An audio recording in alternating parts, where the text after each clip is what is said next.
what if the answer to finally taking your creative work seriously was already written 2,000 years ago by three men who understood exactly what you're facing today?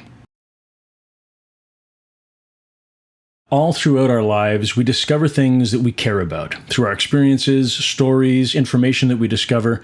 But caring about something is just the beginning. Being interested in something doesn't mean that we take that thing seriously.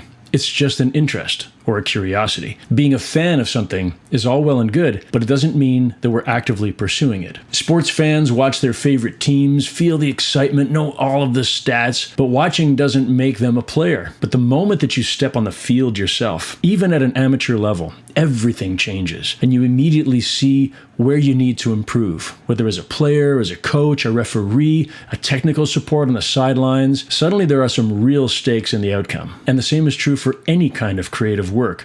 Consuming content about creativity isn't the same as actually creating. Reading an author's book isn't writing.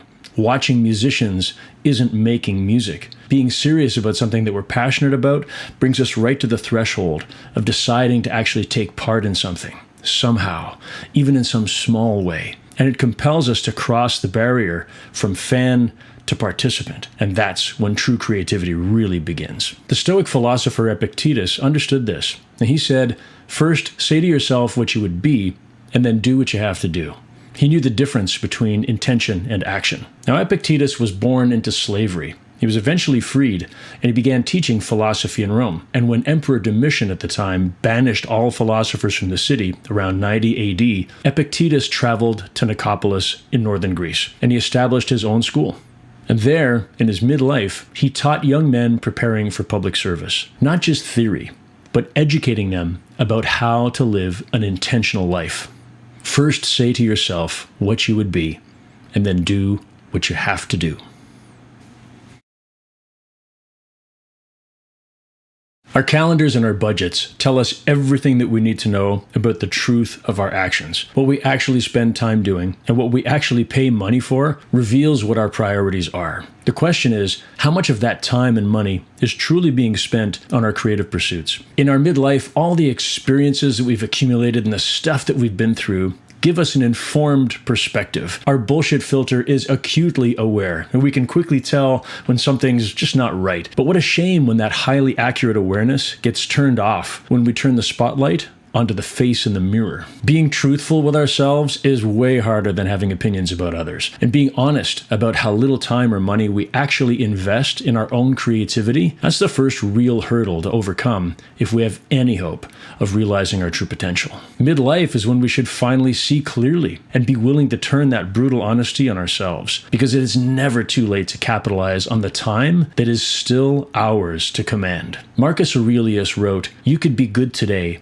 but instead you choose tomorrow." Now, he wrote this line around 175 AD, at a time when he was managing continuous battles against invading tribes, dealing with a plague which was killing millions, handling an internal revolt led by Avidius Cassius in the east, and making decisions about conflicts with the Parthian Empire. Now, with so much death and responsibility and weight surrounding him, the quote, which is part of a book called The Meditations, was never intended for publication, and they were his own private journal, presumably a way for him to deal with the impossible circumstances around him. And the quote, when taken in greater context, reads as follows: "Put away the question of what men will think of you, and be satisfied if you live the rest of your life, be it more or less, as your nature wills. This is what you deserve. You could be good today, but instead you choose tomorrow." He wrote this while commanding armies, managing an empire that spanned 3 continents, watching a quarter of his population dying from the plague, likely exhausted physically and mentally. And yet, here he is telling himself, you could be good today, not when the war ends, not when the plague subsides, not when things calm down. Today.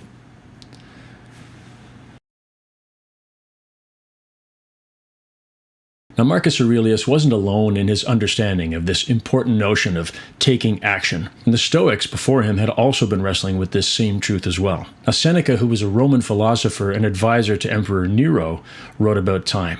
He said, "It is not that we have a short time to live, but that we waste a lot of it.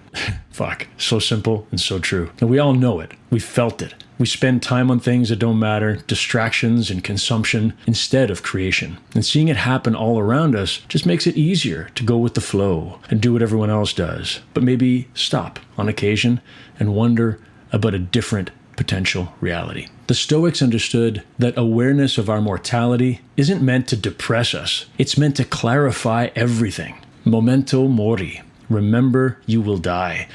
Isn't a morbid obsession. It's an important tool left to us by the Stoics. When we truly internalize that our time is the only thing that is really ours, the things that really don't matter, they just fall away. And the excuses no longer hold any sway on us. And what we actually value becomes almost impossible to ignore. How much longer are you going to be an observer? How much longer are you going to let the gap between intention and action define your creative life?